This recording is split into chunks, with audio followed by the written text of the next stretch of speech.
and welcome to the Fiber Tales podcast. My name is Lærke and I'm coming to you from our new place in the forest. We are at around 30 degrees already, even if it's not even noon yet, so it's really hot and I'm gonna try my best to get through this without dying. I've been gone for a while, as you might have noticed. If you follow me on Instagram, where I'm also Fiber Tales, you will probably know why. A few things has happened since I last podcasted. Good news and really great things, but they made it really difficult for me to find the time and the energy and I didn't feel like podcasting, but I really didn't feel like doing much. So the first thing that happened that you already know is that we were moving house, and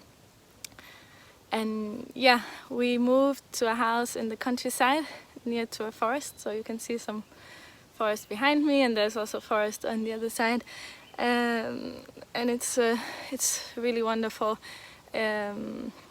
Before we moved in Odense, which is the third biggest city in Denmark. It's not a big city, and we were living next to the river, so it was still nice and green and friendly, but I grew up in the countryside on a farm, and my dream was to come back to the countryside, also to give my daughter some kind of the same upbringing as I had. So we found this place in the countryside and we moved here. It's half an hour from Odense with the car, 35 minutes, so it's not that bad, and which means we can still go to the city whenever we want to, but we are completely away from everything. It's very quiet out here, and it's just absolutely beautiful. Today there's no wind, so once in a while there will be a little breeze passing by, and I hope it won't mess with the camera sound. So I'm taking a chance and doing this outside today. We are really happy with the move. I will talk more about the move, I think, in the end, because if not, this is gonna be all about moving, and this is a knitting podcast where I talk about things I knit and sometimes what I sew, and my design process behind pattern designing. So I won't talk too much about the moving house right now, but I have something else I have to tell you before I move into all the knitting, and that is some news that, again, if you follow me on Instagram, I've already announced the news, and that has been actually the main reason why I haven't podcasted. So except from the whole move, that was quite, I want to say, it was not hard. It was hard for other reasons, but we had plenty of time to do the move, so that went fine, but still there's always something to think about and do, and sitting down and podcasting was just not really in my mind.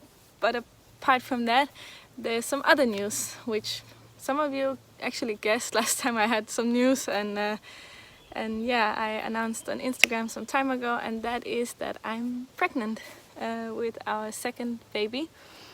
So that is really great, and we're really happy. It was all planned. I don't want to say planned because it's not in this way that everything has to be planned, but it was at the time when we really wanted to have another baby. My first child, our first child, she will be 3 in August, so there will be, and I'm due in January with the next one. So there will be a little gap, but for us that was the right time to wait, I think. And so what happened is, as I actually can see happen to many, and it happened also the first time, but it was worse this time. I had a lot of nausea and I was not feeling the best. I was just generally really tired. So it was, my knitting mojo just completely went out the window, and then it got really hot here in Denmark.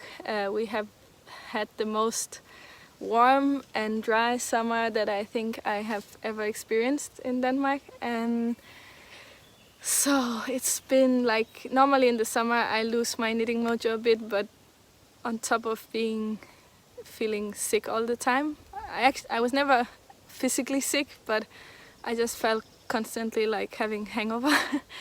So I was feeling really shitty and I was really tired and I had to pack, so all my energy went into packing and of course taking care of my daughter and as much as I could. But I guess my boyfriend did a lot of, he was really good this past month because he did a lot of the housework and he was working full-time at the same time, so yeah. So I don't want to complain and complain and complain. We're really happy to be pregnant and I'm finally in the second trimester and I feel much better. I finally have some energy back and we finished moving. We moved on the 1st of July and now we're a little more settled. We put out some furniture. We still have a lot of boxes to unpack, but we're just taking it easy because it's also our holiday. So my daughter is home from daycare all of the month of July, and so we're going to the beach pretty much every day and just trying to have a nice holiday with her and not spend all the time unpacking, which we could of course do, but then it would just, plus she's almost 3 and she's pretty energetic. So just being in the house all day not doing anything would probably result in some bad situations. But it's fun. She's really happy being here and we're really happy, so that's the important part. Again, I'll talk more about everything. I can't help, it's really difficult to say. I will talk more about it later, but I will. So let's get into the knitting. Gosh, I can see my face is really red. I'm gonna try to sip on water and stay hydrated for the whole time. Good. So as I said, I lost my knitting mojo. So all this time I could have been knitting on a lot of things and I actually didn't really knit on anything. I had a pattern design that I showed you last time and I pretty much I have it all finished and I have it all written down and I was ready to send it to the tech editor and have it tested, and that one has just been lying still. But the good thing is it's for a cardigan and actually I think it's okay if it comes out for the autumn. So once I have a little more time, which is not yet because we're still on holiday and yeah, we have family visiting. Right now they're on the playground, so I have a little time to podcast. Yeah, so the latest pattern design, which is a cardigan, it will probably come out sometime in the autumn. That's the plan. Again, it's all ready. I just need to have it tested, and yeah, I just didn't have energy for any of that. It was really terrible. So, but to get back into knitting, when I finally started feeling like, I've been working on, I thought to pick up some old work in progress that has just been a little bit on off for some time. And so I picked up, I have it in my Retrosaria bag I got in Lisbon. It's a cardigan that I've been showing you several times, and it is the Daffodil Cardigan by Helga Især, and this is one of the front panels. So this was the last piece I needed to do, so I knit all the piece. And of course, after some time has passed, I had the other piece already done, and then the two pieces didn't really match. There was some differences in the, it's a little bit tangled in here because I have, every time I started a new piece, I started a new ball, and that just gave me a lot of balls. So I have the two pieces, but they didn't really match, and then I thought it was a problem with the new piece, so I re-knit down to the, here you have the arm shaping and the V-neck shaping on the other side. So I took it all back and knit it again. It still didn't really fit. Then I realized that on the first piece I had probably made a mistake with the pattern, and so I re-knit this piece and they still don't match, and it's really annoying. And then when I finally realized that now I'm following the pattern completely, or at least I think I am, and they still don't look exactly the same. I just want the eyelets, because they have this traveling eyelets, and I really want them to be symmetrical in the front. They should go down in a V, into a V, and I don't know if you can see, yeah. So these should meet in a V, and they should be the same on each side, and I don't know, something is not working out. So I threw it in the corner again. I'm so annoyed with this, because I'm almost done. I have all the pattern pieces. I have the sleeves done, which I didn't do the eyelets on the sleeves. Actually, they're only supposed to be down at the cuff, but I decided not to do eyelets on the cuff. I have the back piece, so tangled. Yeah, it's hard to show when it's all, but here you see, this is the back piece, and all the parts meet up in a V. All the eyelets make this V shape or arrow shape, and I really want the front to be the same. So to be honest, I'm a little bit tired of doing this Især pattern, because once you've done the first piece, she just says to make another one that is mirrored. And I don't know, when I'm doing someone else's patterns, I would really like them to have done so I don't have to think. I know I can, it's not that I cannot do it, but I find it really annoying that when a pattern is paid for, that they just say, you do the math, you mirror it, it's up to you, and it is not so easy. For some reason they're not like matching up, and it might just be me who is a little bit lazy when reading the pattern and skipping parts and so on, but trying to understand how to, because the eyelets are done differently, and to make them fall to two different sides, and you have to, I don't know. It's not that it's impossible to do, and it's not that the pattern is super bad in this way. I just really wish that it was a little bit more ready, so I wouldn't have to think so much, because it really bothers me when, that's what I pay for. And that is the typical Danish, or I think even Scandinavian way of writing patterns. It's very minimal, so a lot of info is left out, or it's just said, figure it out yourself, which it's fine. There are just some parts I wish she would just put a note or something, like be aware of this or keep an eye out for this. And I know I'm not the only one who's a little annoyed with some of the patterns, because and it's something that's really hard, the balance for me at least, to find the balance between being super like writing down everything into like in lines, or it's something as a designer you have to decide or try to find your way of being helpful, but of course not writing a book every time you might make a pattern. And I think you should always read a pattern as suggestions. So again, with gauge or with yarn or with needle size, it's all suggestions. And that part I'm fine with, that they don't give you all the information about you could do this, but you could also do that, unless it's really something that the designer noticed and then think it's important to add. But I really do think she could have been a little more helpful with the pattern to make it more easy to follow, because it's always like, do all of this at the same time, do this, and then at the same time do that. Especially with armhole shaping, you are doing two different shapes. Let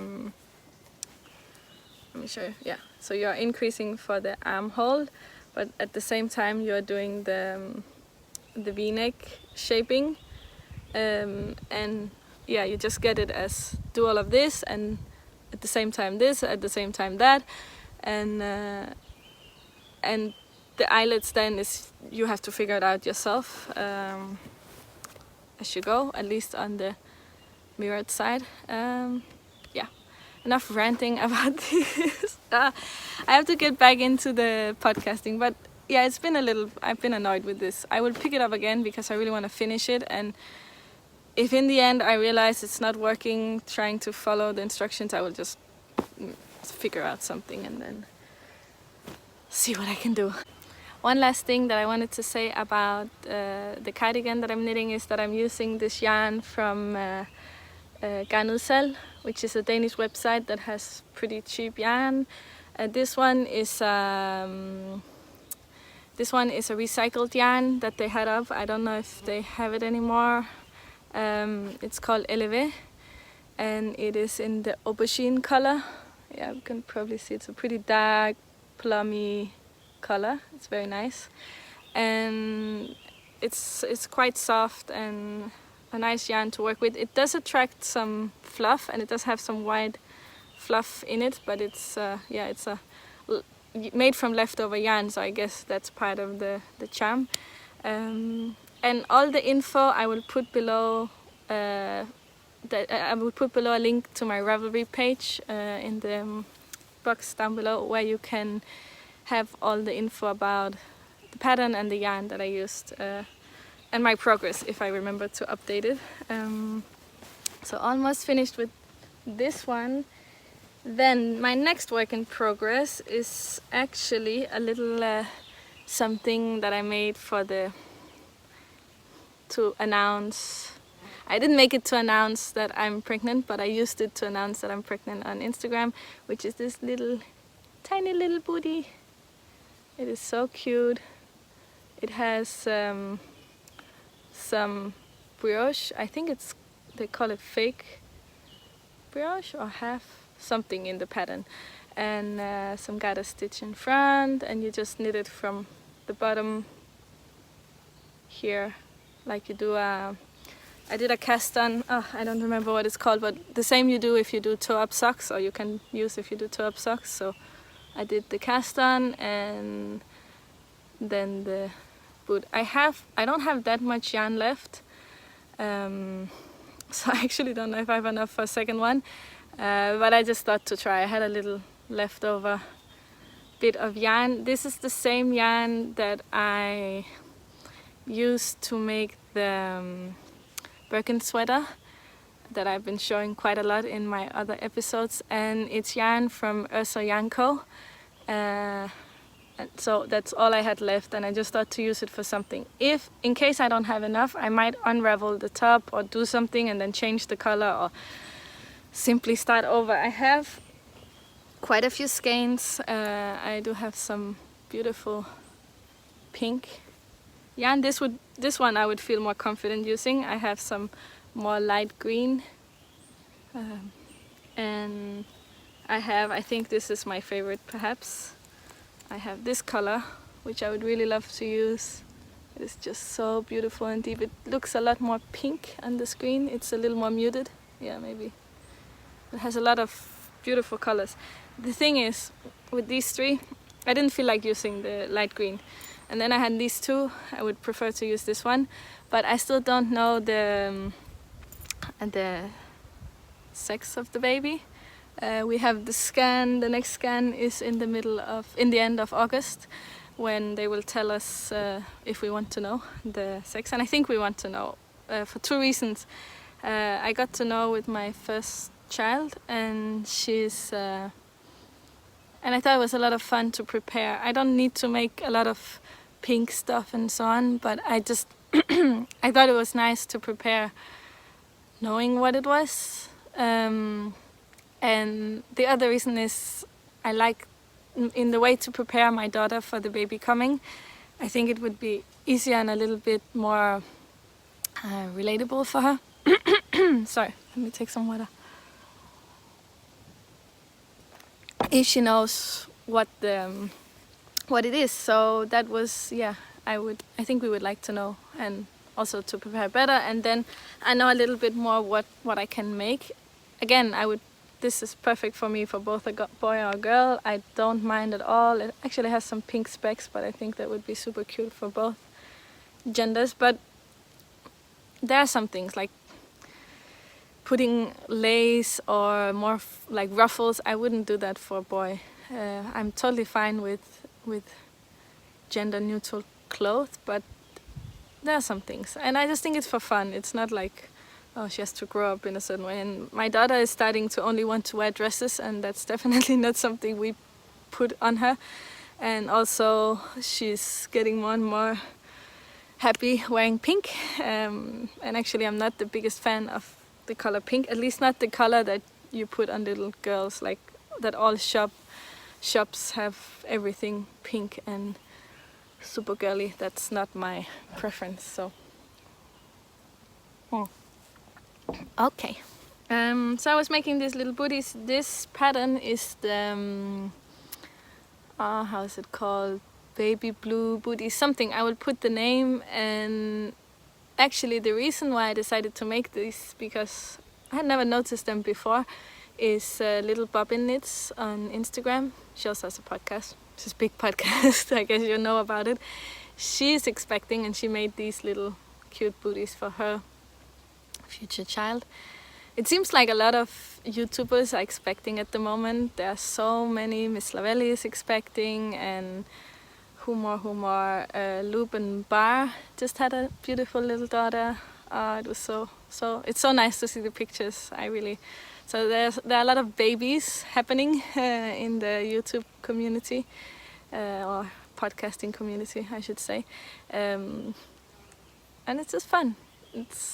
Once you're in it, I guess the whole baby thing can get a little boring if you're not in it, or like tiring. But because I had a period after I had my daughter where I was not really interested in pregnancy stuff, and it's like I was out of that already. But now I feel like being in that place again. It's just I'm a little more relaxed about it the second time around, and also because I was feeling so sick, I actually was just it didn't feel so nice being pregnant, and that takes a little bit away of the fun. And now I feel much more like preparing and getting into stuff, and I had it the same way with my first one. I just lost my knitting mojo completely, and then I started knitting all things. So I knew it would come back.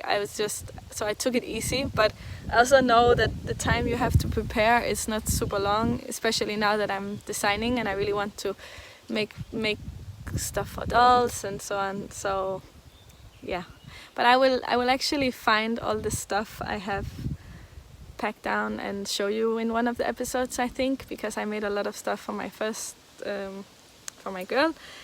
Unfortunately, she was born in August and it was really hot, and she was a really warm baby.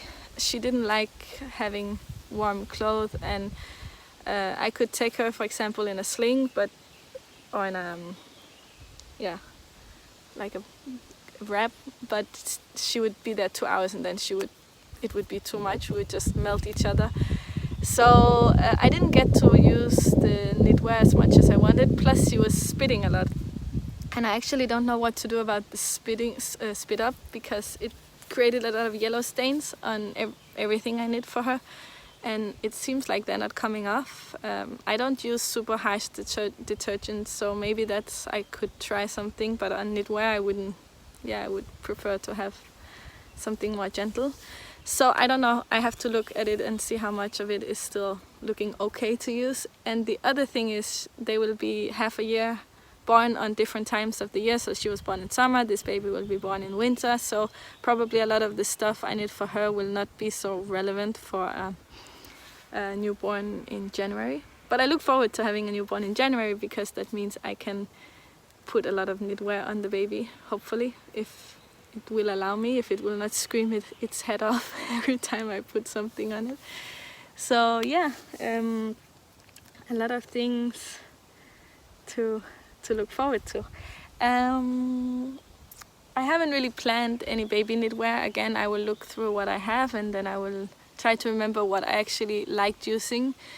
My firstborn was a really fussy baby. She cried a lot. She was not very happy, so dressing her up and making her look all cute and was really not on my agenda. I was more in a survival mode, and onesies was my favorite thing to put her in. But I still enjoyed knitting little bloomers and stuff for her, so little vests, and I will probably, I have some things I can use for the next baby. Okay, so last thing I wanted to talk about. I guess this episode won't be super long because I don't have a lot of knitting to show you, but I feel like it's coming back, so I have to start somewhere, and then hopefully in the next episode I will have more knitting to show. But I have one project that I started, and I have some other projects planned. Actually, I can show you. I wound up a ball of, where is it? This beautiful yarn, which is Snældan, and I knit my first shawl out of Snældan by Melody Hoffman, and it's a really lovely yarn. It's so nice. It's rustic but not scratchy, and so I bought more skeins when I bought yarn for that shawl, and actually I had a different project in mind. So I have some skeins, and this one I plan to use for a baby vest. So I already did a swatch, and I won't show you because the swatch will give away too much, but I'm playing a bit with this in the heat, which is fun. But this is not so annoying because it's not scratchy. It just feels like really soft and light, and it's lovely to work with.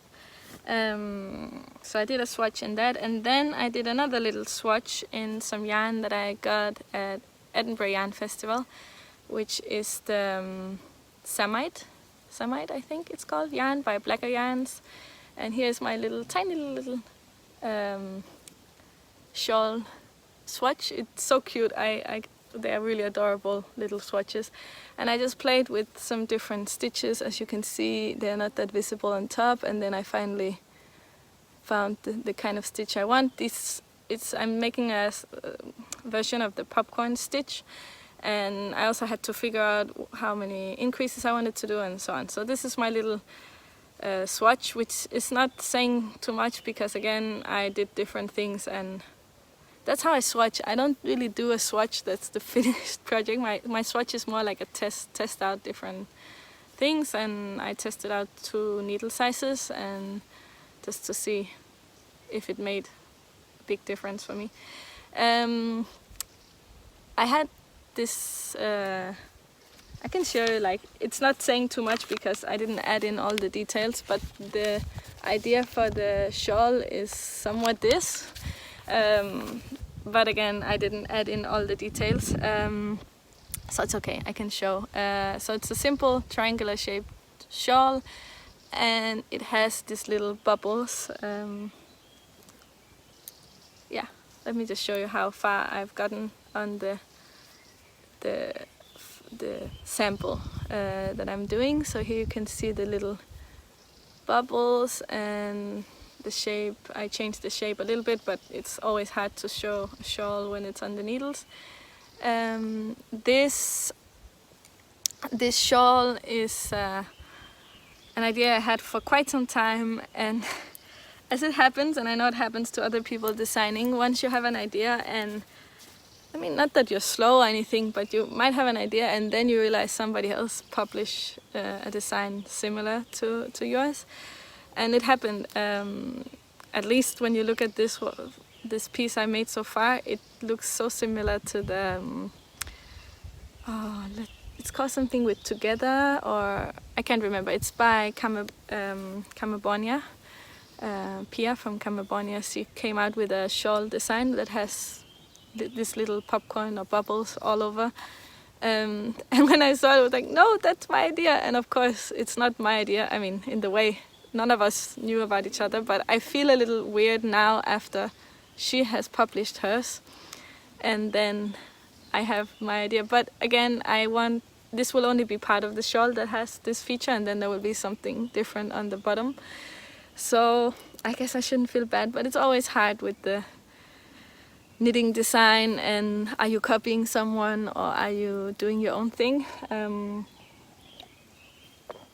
I'm not saying this to claim, oh, I'm not copying her. It's more about, that's the feeling I got when I had this design in mind, and then yeah, this happened.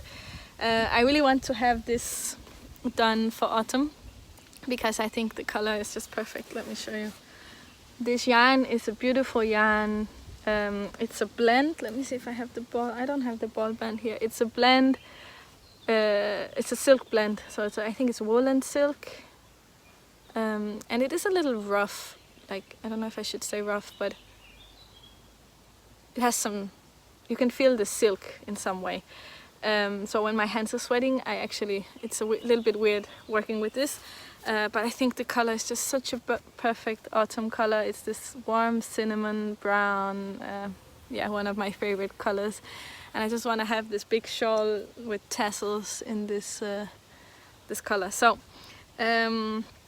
yes, I'm working on this shawl all the time. I took it to the beach, and even though it's a little bit weird working with the wool when it's so hot, I still think I'm doing just a few rows when I can. And I think it's so much fun doing this little popcorn all over there, like tiny, like nubs, tiny popcorns. So that's a design I'm working on, and hopefully I can have it out. I'm looking really forward to publishing or having a design that is not graded, because all my designs have been graded so far, except for the hat and the headband. So I guess not all my designs, but my 2 latest designs were sweaters, and the grading is still not what I find the most easy to do. I guess no designers do, but yeah, it's a lot of work to grade a pattern properly and to figure out the sizes and so on. So I'm looking forward to a shawl where I can just do one size, or at least, yeah, I can write down one size and then people can make as big or small as they want. This is in a project bag that I made using this very lovely moth fabric, and it has cork on the bottom, and it's just really lovely. I'm planning to make some of these to sell in the near future. Again, a lot of things depends, because my daughter is starting kindergarten on the 1st of August, and I will take it slow. So if she's happy there, she can start going more and more hours, but if she's not, I will take it more slow and only leave her short time in the beginning and then longer and longer. So depending on how she takes the change from daycare to kindergarten, which I think the parents are more nervous than she probably is, but depending on how she takes this change, I will come back to working on these things, project bags and designs and podcasting as soon as I can, or as soon as I feel like more ready. Yeah, it's a big thing, because she used to be in a small daycare group with 8 children. She was with a couple, so yeah, I talked about it before. There was a man and his wife, and they have had these children. In Denmark, you have a private, not a private daycare.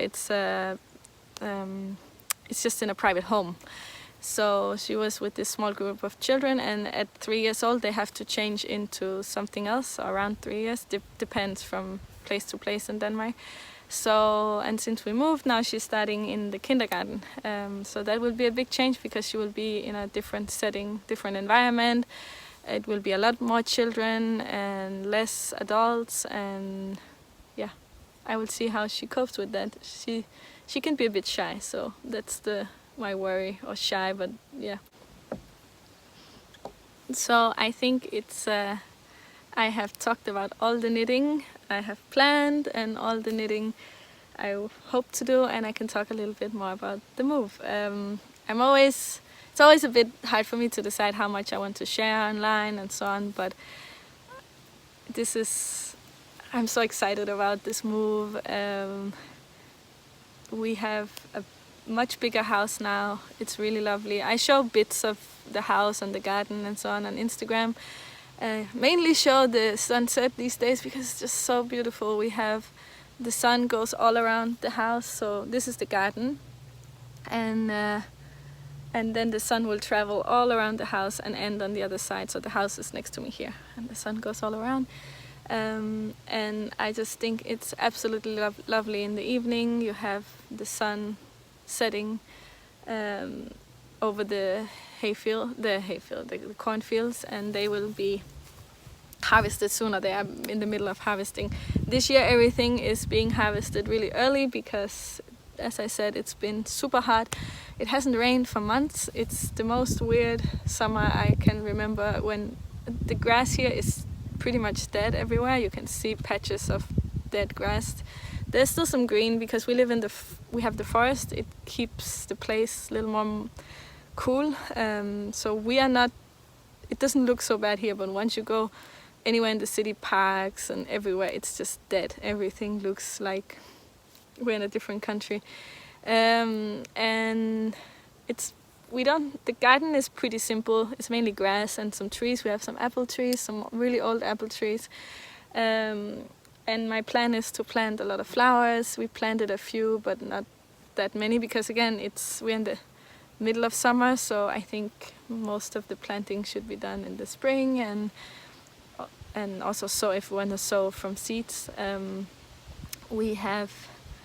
So we're just doing little bits here and there, but mainly just having a holiday. But we have a huge plum tree. I will see, actually, if I turn, let me see if I can turn the screen. Not working. We have a huge plum tree behind, behind the camera here, and it's so full of these. Let me show you. It's so full of these. We call them Mirabella plums. These ones. I just had them in a glass of water because I wanted to wash them out of it. They're just dusty. It's not that they're dirty, but they get a bit dusty when since it hasn't been raining for a long time. They are delicious, and I just pitted a whole lot of them and froze them so I can make some jam when it's not so hot, because it's too hot. Plus we have visitors, as I said, all week, and I don't feel like making jam in a warm kitchen when we're also cooking for a lot of people and so on. So what happened is this tree is so full of plums that actually 2 branches have just completely, broken off. So one branch broke off in the beginning, and then the other day we came out and a huge part of the tree had just fallen down. I guess also because the tree is very dry, it's not really the plums are so heavy and it can't resist the weight. It's more dry maybe, I don't know. But it happens, but it's just, I didn't expect it to be that bad. It's just huge part of the tree came down. So, but these are, I love you. You can see they have this yellow meat. They're great. And what more? Yeah, so we're not doing much except from just enjoying having a garden, which was my big dream. We have some, I think they're called red currants, one bush, and some black currants, but that one is looking really dead as well. It's not really holding up. We put up a sandbox for the little one and a swing, and behind me, I don't know if you can see, there's a rope, and she likes to swing in this one too, like a Tarzan style. What else? We are not that far from the sea, so we take the car and drive to the sea pretty much every day. It's just too hot to do anything else. But we wait to go in the afternoon, so we're not there when the sun is the strongest. And yeah, we've just been trying to get used to it. I was actually, when the moving was the last day when we had emptied the apartment completely, I was sitting on the floor watching a cartoon on the laptop with my daughter because my boyfriend was carrying all the boxes. That's another thing that was really annoying. I didn't really carry many heavy things because just found out I was pregnant and I didn't want to carry all the heavy stuff. And she was, I just let him do a lot of the hard work, poor guy. And she was sitting on the floor and we watched a cartoon and she just started crying. It was so sad. I guess because the place was empty and she started feeling a little unsafe. We told her all the time what was happening, but she just started, I don't know, she didn't feel, it was too weird, I guess. And then she was crying and we were moving that same day, so we packed the last bits up and came here to the house, and I didn't know what to expect. I was starting to think, is this a stupid idea? But our old apartment was just too small, especially for 2 children. So we would have to move anyway. So it was not like, we never moved with her, so, but mom guilt creeps in. Like you want to give the most peaceful and calm childhood for your child, I guess. And we came here, and I just put out the blanket here in the shade and took her clothes off so she could run naked. She's starting to potty train, a little late, but it's still hard to do. We still have accidents, so I just stripped her down and let her run, and she was so happy, and she just runs. There are no streets nearby. We don't have any. There's like a small dirt road leading down to the house, and few people will pass, like they work in the forest or something, but it's so quiet, and she could just run around, and I didn't have to tell her to be careful or watch the cars or anything, and it felt so right, and she was so happy. And 1 week later we went into the town to do something, and we passed the old house, and then she got a little sad again, and she said that she wants to stay in the old house, in the new house. So she really, it was no problem moving her, really. She just loves it here. She loves it so much. So I guess I just got a bit nervous when I saw her reaction. But once we were here and all our stuff was here, I did unpack her bedroom a little bit before we came, just to make it feel like she had some place of her own. And she got a new bed, like a big girl bed, so she's no longer sleeping in a crib. She has a proper bed that you can pull out from IKEA.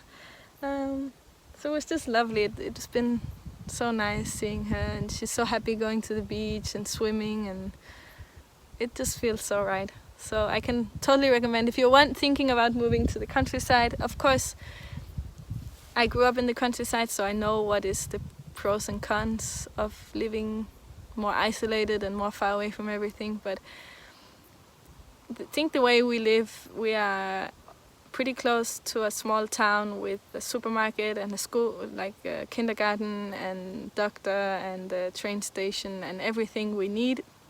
Plus we are close to the highway. So although we're in the countryside, we didn't choose the most remote place we could think of, and that really helps. I think that's really important. If you still want to go to the city, I mean, you could live on a tiny island, but if you still want to go to be close to civilization, some kind of like more city life, it's good to be close to transport options and so on. One more thing we have to get used to is this house only has a fire burner. That sounds very stupid. It only has wood burner, so we have to have chopped wood and feed it to have warm water, which it's like, I want to shower. Oh no, we don't have warm water, and we are not burning all the time or firing the wood burner all the time, because we don't really need heat in the house these days, and so we just burn when we need to have a shower, which it's actually not that I can take a shower every day, but we need to heat the water like every second day. It stays lukewarm, and I don't mind having a lukewarm shower, especially in this weather. But I'm a little more nervous about how it's going to be when the winter or the colder weather comes, because then we have to heat all the time. We have to keep burning wood to make the house warm. But we will have a new system put in later in the year that is automatic. So because the how you call it, the wood burner is so old. It's like, I tried to look it up online when we first got here to see what kind it was, and it's just so old it's not even online. it's ancient, like from the 50s, 60s. I don't know when it's from. It's probably 50s or 40s. It's ancient, and so that's a new challenge, just to remember to heat your water. And I know a lot of places have this system, so it's just when you lived in the city, or I lived in the countryside, but we had a different system there. So I'm so happy I found a little moment to podcast. I've been missing it so much. I've been missing feeling like myself, mainly. I've been just missing doing the things I was doing before, feeling like myself, feeling energized and creative, and I just didn't feel like that. I just was lying on the couch feeling nauseated, or once I was feeling better, I still didn't have energy, and because I had moments when I was not feeling super sick, but I knew it would come back later in the day, and then every moment I had I would pack, and I just been really missing feeling like myself and feeling like knitting and doing other stuff like that. Yeah, I will end it here. It was a little bit different podcast. I'm outside, I'm not in my usual setting. I hope it was fun to watch. I'm pretty sure I haven't looked at the camera the whole time, and I'm pretty sure I'm doing still getting used to things. But I just felt like if I keep waiting to start the podcast until some perfect day that's probably not gonna happen, then I'm not gonna do the podcast, or it's just gonna get too big in my head. So I just really wanted to sit down and record and just get started again.